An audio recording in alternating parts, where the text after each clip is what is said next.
Hello, fabulous friends, fans, and superstars. Welcome to Synchronicity Web TV. I am your host, Nadiya Shah, and this is your moment of synchronicity. Well, I'm so excited to celebrate with you today, Celeste Brooks. You've seen her on my channel before. You've seen her do individual classes at Synchronicity University before, but this time it is Celeste who is back at Synchronicity University, and she has her own course. This is going to be very special. It's called Moon Mastery. I think that the moon is of prime importance in the astrology chart. It helps you to know yourself, to feel like yourself, to be comfortable with yourself, to be at peace with yourself, and so much more. So it is going to be Celeste and I that are going to talk about that today. You're going to see how much I love this woman. Celeste, welcome. Thank you for being here. Thank you so much for having me, Nadiya. I'm so happy to be here. And talk about the moon, my favorite thing. Let's talk about the moon. I love you as an astrologer. And wow, so the moon is your favorite thing. Why is it your favorite thing? I think part of it is because I'm a Cancer rising. So understanding that and understanding that the moon moves my whole chart unlocked so much about myself. And my moon is in the 10th house. So it's right out there in a very public house in the sign of Aries, and it squares my ascendant. So as part of my life journey has been about uncovering that subconscious energy of the moon that drives me to have safety, security, feel at peace and home and my habits and things. So learning about my moon sign has helped me so much to live a more present life, a more grounded life, happier, and it's improved my relationships. I love the way that you explained that, because I will tell you, it wasn't until I really actively started to honor my moon that I really felt life get better. And this was like years ago. And I remember, because I'm an Aquarius, right? So we're supposed to be like detached and we're supposed to be like idiosyncratic. Those things, a lot of the time I can be rebellious and stuff like that. But with the Sag moon and Sag moon needing freedom, right? And all the feeling at home in hotels and all of that, I didn't even know that reality, really know that until much later in life, when I really started to tap into my moon consciously, and how that changes what it means to be at peace with yourself is so powerful. And yes, of course, if you're a Cancer rising like you and I, it's going to be that much more important because it's what astrologers call the chart ruler. But everybody, it is the moon that is of prime importance. I always say that. Yeah, the sun rules our conscious mind, and the moon rules our subconscious mind. So marrying the two is a way to live the most present life, understanding yourself better. And I say astrology is a language of self-compassion. So when you understand some of those habitual drives, and the moon rules memory, and it's about like what's been imprinted upon you from your childhood. Yeah, understanding that and honoring it and living presently with it can be life-changing. Yeah, it can be really powerful. And the moon, to me, it was always like home. That's what home feels like to you, right? And what could be more important than knowing what home is to you? And I mean, that is really what it is to be grounded.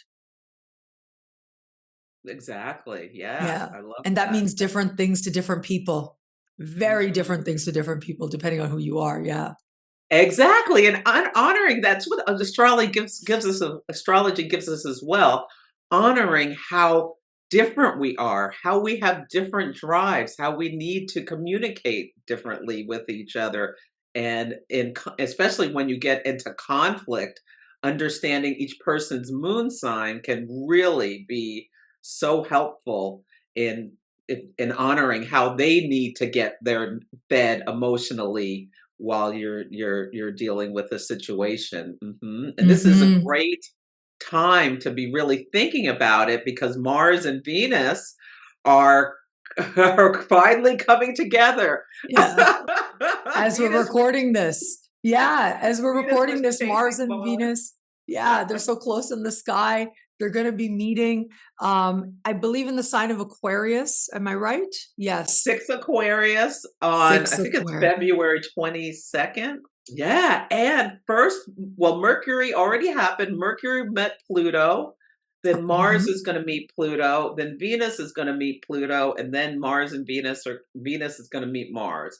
So there's going to be all of this ability for you to let delve into your unconscious, your shadow energies with Pluto, and coming to study the moon right after all this stuff is probably being unearthed amongst everyone about where they Mm. fit in the collective, how they take action, how their actions sometimes could be self-sabotaging or they don't realize, and how this impacts their relationships, and then studying the moon. I think this is a perfect timing for this class. Oh, I love it. Yes, we'll be having realizations in February, and then you're Mhm. ready to make like really meaningful change rooted in self knowledge in March with your course at Synchronicity University. So, once again, you guys, Moon Mastery by Celeste Brooks. We've got a little bit of time left from the time that this video publishes to choose your tuition rate, as always, just $5 a class for her 5-week course. So, Celeste, let's talk about moon signs. I would love to hear that. And I think a lot of people would get value out of that, hearing and having an understanding. So maybe just briefly, because I know in your course you're going to dive into it very, very much more deeply. Again, it is a 5-week course, after all, just on the moon. But I would love if we could get like a few sentences per sign going through the moon and the 12 signs. What do you think? That sounds wonderful. Okay. And I just want to say to those of you out there who might be like just thinking about becoming a student of astrology, Celeste has such a wonderful way of teaching. I think, regardless of your astrology education level, you'll be able to get something out of this course. But it's very easy to find your moon sign. You can go to a website like astro.com, for example, one of the most widely used by professional astrologers. You go to extended chart reading and you put in your birth data, and it'll bring up your chart, and you'll be able to see right there what your moon sign is. And the moon does change signs every 2.5 days. And so it can really vary depending on the time that you're born. So get that info in there and you will be good to go to understand that much more about what Celeste is about to teach us. So let's jump in. Celeste, Aries, what do you think? Let's start. Yeah, this is my moon sign. So Yeah. if your moon is in Aries, you have a need to take independent action. This helps you feel safe and secure. You need some sense of autonomy. So if you have a child with an Aries moon, like allowing them to pick out their socks or whatever, dress themselves, can be really helpful for them to think that they have some personal autonomy. Taking some risks is important, as well as as well as being able to be pioneering, to come up with ideas and be able to implement your own ideas is helped make you feel safe and secure and fed as a Aries moon. I love it. Taurus. Taurus needs stability, grounding, and routine. For Taurus moon, having routines and rituals that you connect with regularly can be so helpful for you. Taurus Yeah. moons are famously really like food. Yes. Yeah, the I think sensual it's the pleasures. grounding. Yeah, right? Yeah. And I always say as a Sag moon, and I know we're going to get there, we'll talk about that a little bit, but as a Sag moon, I tell my friends, like, whatever a foodie is, I am like the total opposite of that. Whatever you think of Mm. when you think of a foodie, yeah, like I have lived weeks on end on yogurt and granola bars and been perfectly happy with that. Mm. And so, yeah, with Taurus moons, I have found they're foodies, aren't they? Yes. Uh, Yeah, there's a delight in the sensual pleasures. Yeah. yeah, Mhm. there's a lot of presence there. Gemini moons. Gemini moons need to communicate. Like Gemini moon people come out of the womb.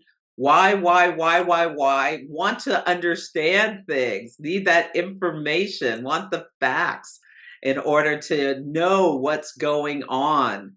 Yeah, there's this deep curiosity that a Gemini moon has. So if you have a child with a Gemini moon, telling them because I said so probably is not is helpful for them is if you just explain why. Yeah, so that's Yeah. important for them to understand why we're doing something. Yeah, they do love to talk, don't they? Every Gemini moon I've ever met just can write endlessly, just off the cuff, and can talk, which is great. I personally love people with Gemini moons as an Aquarius sun because, yeah, they love talking and it's so much fun. Yeah, to as an air sign, they need to talk out all their emotion. Cancer moons, this is where the moon is at home, so it's a strong moon. Yeah, Cancer. The moon is at home in Cancer. Cancer is also a sign of family, and there needs to be some kind of nest with Cancer, a place where they can go and feel safe. Now, the crab is the Cancer moon, so there needs to be somewhere that can retreat. And be really comfortable and nourished. There's also like a food story with Cancer moons, I find a lot about yeah, the moon in general rules the stomach. And so when the moon is at home in Cancer, there's an important need for connection is another thing. With the soul tribe. Yes, that's a whole other layer of it. Trusting your intuition is really important with the Cancer moon. I mean, everyone should trust their intuition, but I think it's even amplified with the Cancer moon. I love that. And they're another foodie sign too, right? They love Mhm. food. And yeah, like I said, I'm the opposite of whatever that is to be a foodie. Leo moon.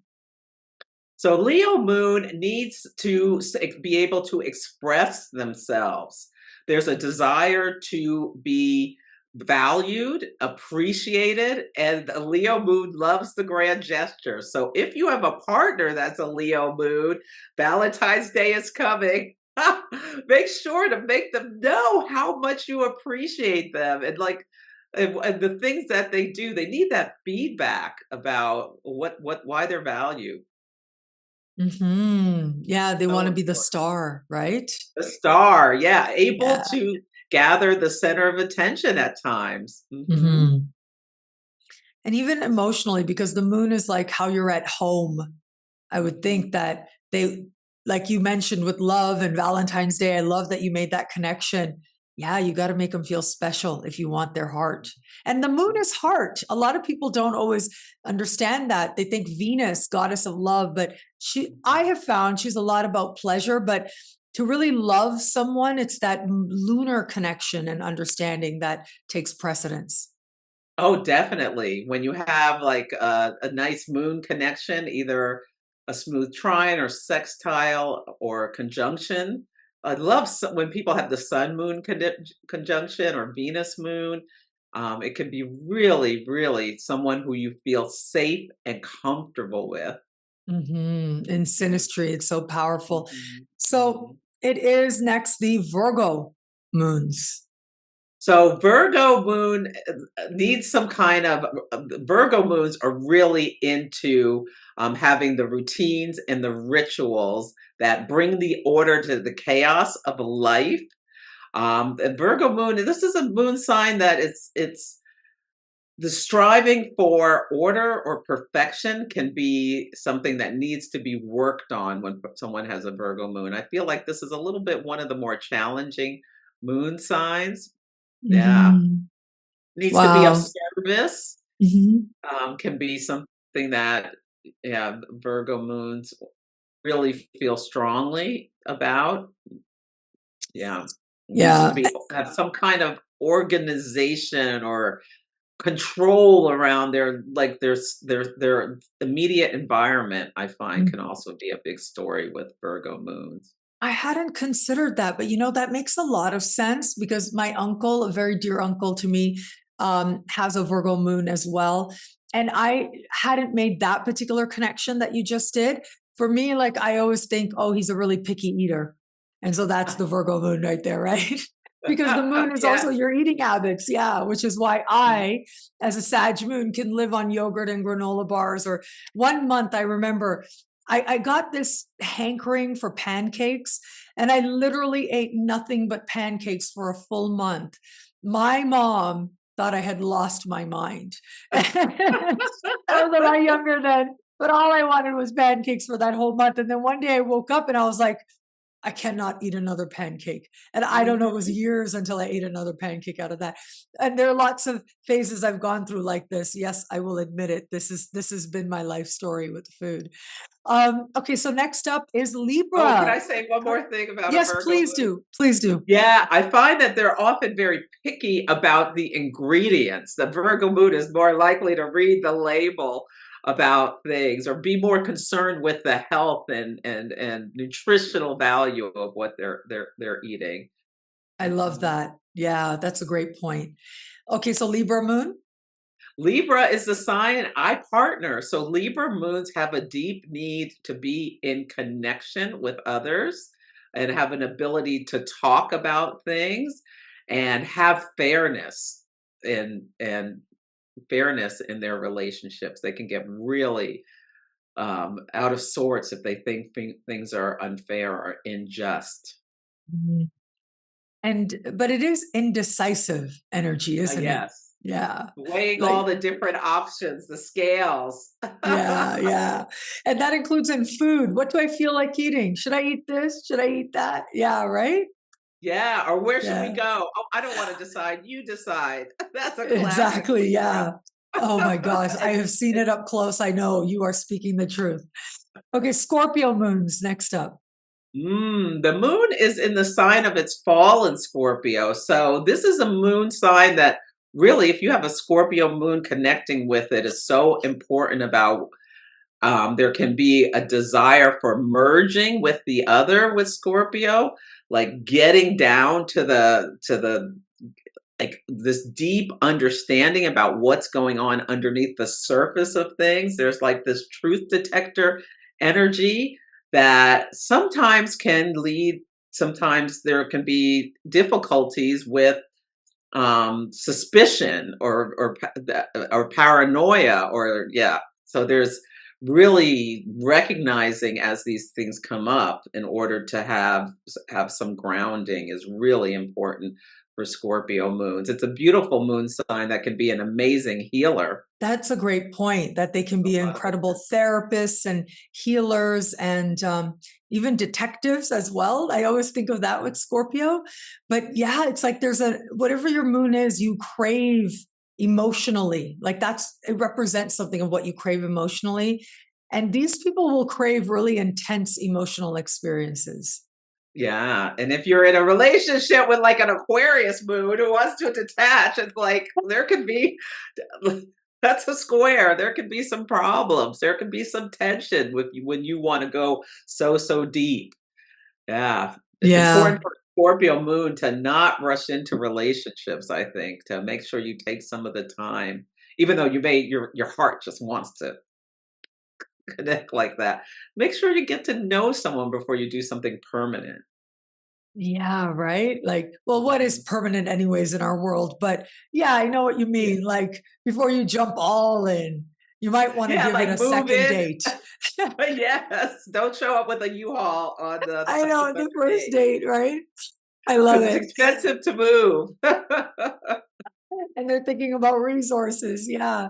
Well, like I already started. I know we just chatted online for like 2 days, but yeah, let's just move in. Why not? Let's share resources. Why not? Okay, next up is me, Sag Moon. I love a Sag moon. There's just a need for adventure, a need for expansion, learning through, growing through. It can be travel, higher education, exploring different philosophies and things.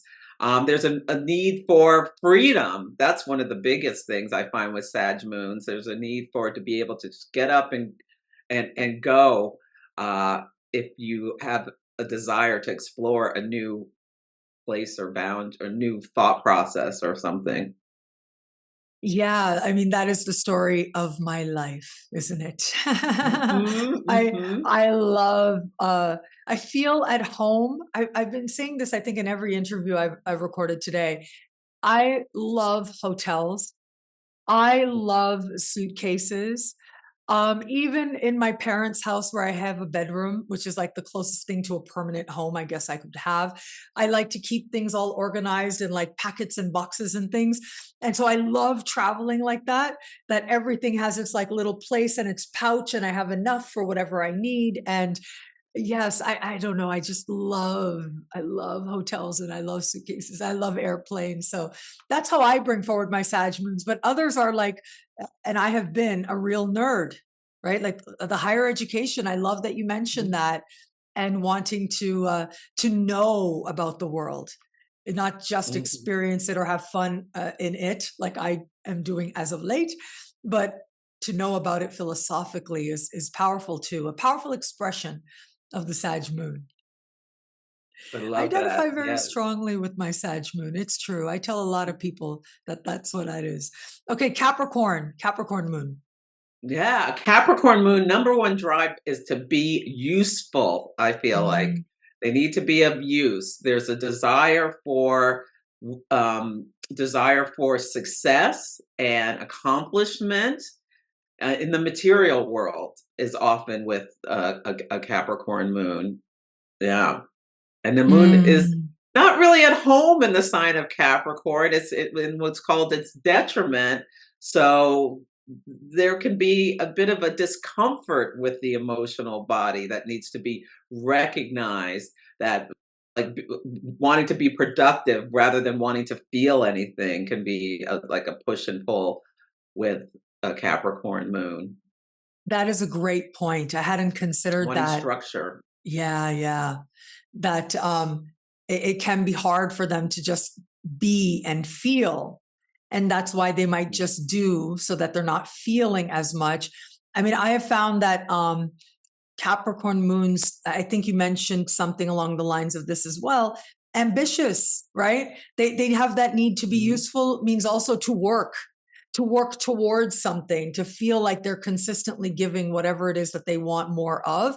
They're giving it energy. So we do see a lot of successful people with Capricorn moons because there's an emotional need to succeed, and that'll have you pouring your emotion into it, which tends to mean you do the things that success requires sometimes. Mhm. Sometimes requires, yeah. Aquarius. Yeah, Aquarius is an air sign, and the Aquarius moon is the statement for Aquarius is I know.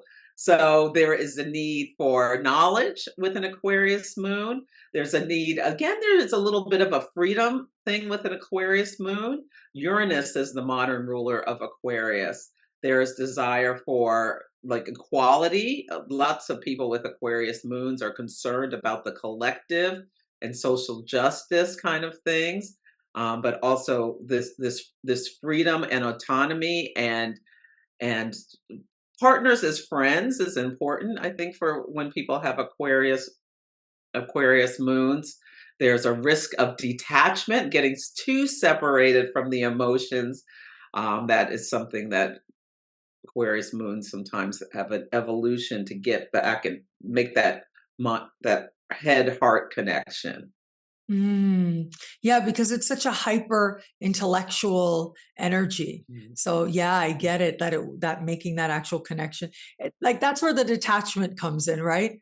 And so it's so interesting because I know I don't like to talk about myself. I really don't, but I will say this: I have a water rising, Cancer rising, and so that Cancer and water energy can be very compassionate and connective and open hearted overall, right? Even with Scorpio protecting itself, it's because the heart is so open that it feels the need to like protect it so much. So, yes, I have that. But then I also have like a Sag moon and Aquarius sun. So it's like, as much as I care and am sensitive, I also have to have a very strong sense of myself.